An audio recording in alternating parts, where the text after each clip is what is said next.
Hello artist! Today we are going to be starting our Bugs in a Jar project. So the first thing you're going to do is you're going to take a piece of white paper and we have this big jar tracer and we're going to trace this on our paper. Now remember, when we are tracing something, one of our hands holds down the tracer and the other hand puts the pencil right up next to the edge, not floating away from it. And you just push your pencil all the way around the outside of that tracer so that it is the exact same shape. Once it is traced all the way around, you may move the tracer, not the whole paper, and then you will have your jar.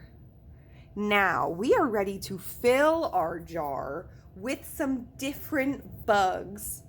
So you are going to choose the bugs that you would like to add to your jar. I have a bunch of different ones on this how to draw paper.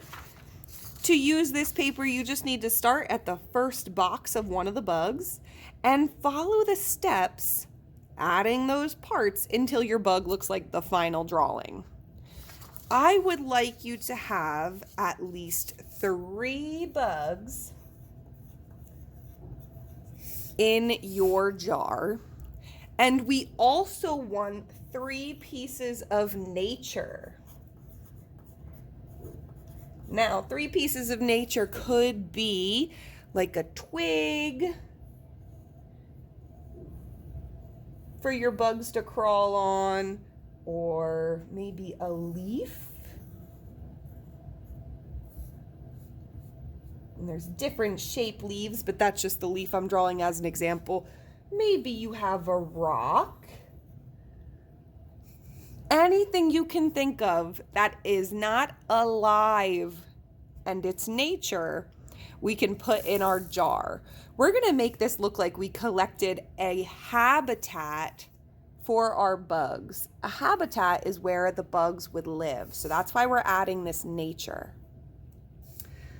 So I think I'm gonna start with a ladybug. So I'll start with the first box on the ladybug instructions, and then I'll just keep going until I get to the last step. And it's all right if it doesn't look exactly the same. No big deal.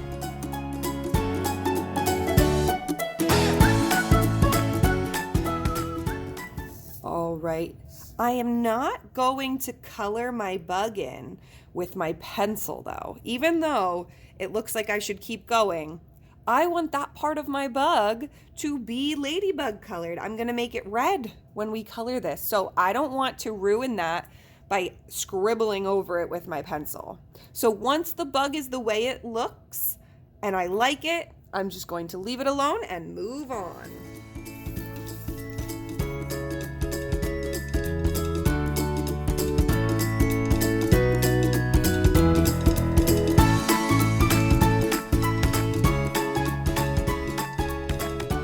The last thing we're going to do is draw the details of our jar. So these little bumps here are actually where you would screw the top on the jar.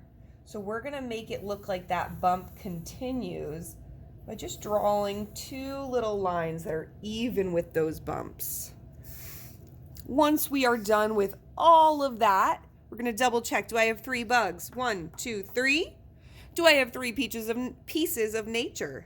1, 2, 3.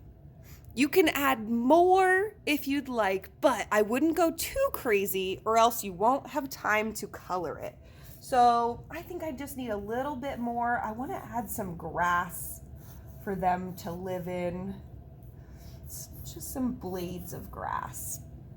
Okay, now I think I am ready to Sharpie the whole thing. I hope you had fun, boys and girls. Bye.